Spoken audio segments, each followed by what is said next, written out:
Hayyee hordoftoota chaayinaalii Abrahaam Tek akkam jirtu nagaa keessanii ani nagaa kootii waaqayyoof haa galatu.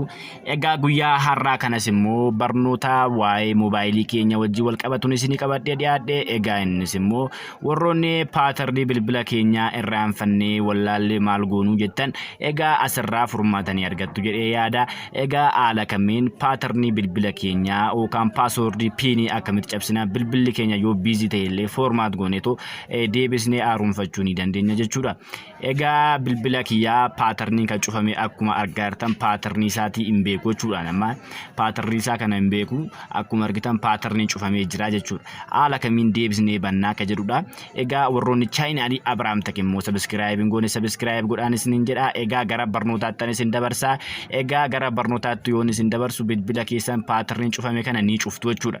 Bilbila keessan paatarniin cufame kana ni cuftu akkuma argitan power of gootu jechuudha. Power of gootu.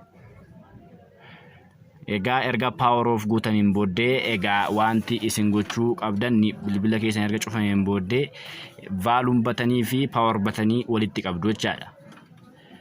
Vaaluum batanii fi power batanii ni qabdu. Egaa haaluma argitan kana vaaluum batanii fi power batanii haala nama isin agarsiise kanaan ni qabdu jechuudha.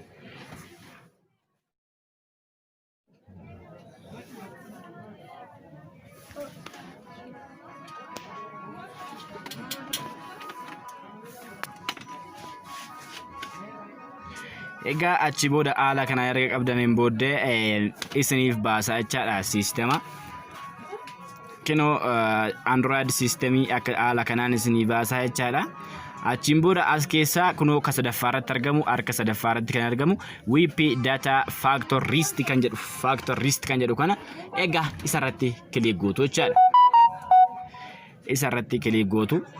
Achiin booda isaan kana keessaa kan yes delete all user kan jedhu kanarratti kilik gootu jechaadha. Power bataniidhaan kilik gootu wanti isin dagachuu hin qabne power bataniidhaan kilik gootu jechaadha. Vaaluum batanii fi intanaan waliin gadi ooftu jechuudha.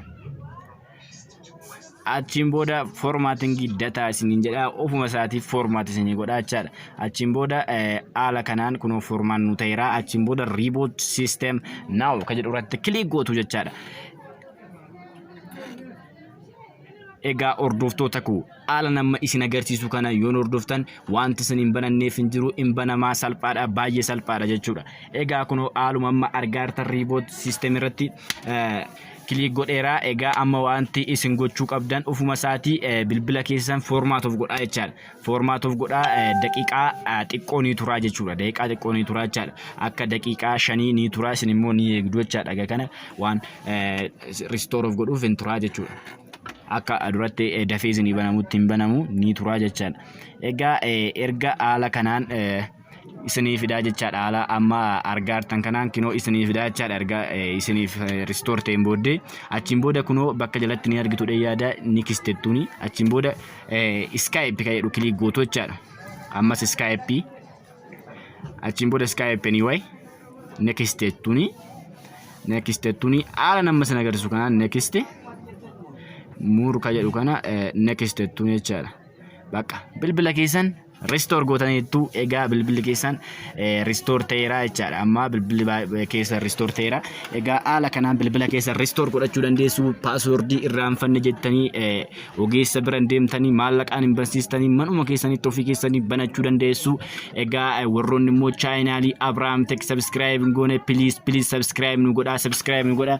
Egaa barnoota baay'ee YouTube chaayinaalii Abrahaam Tek irratti barnoota isin fayyadan ni gadhiisna. Egaa shalom.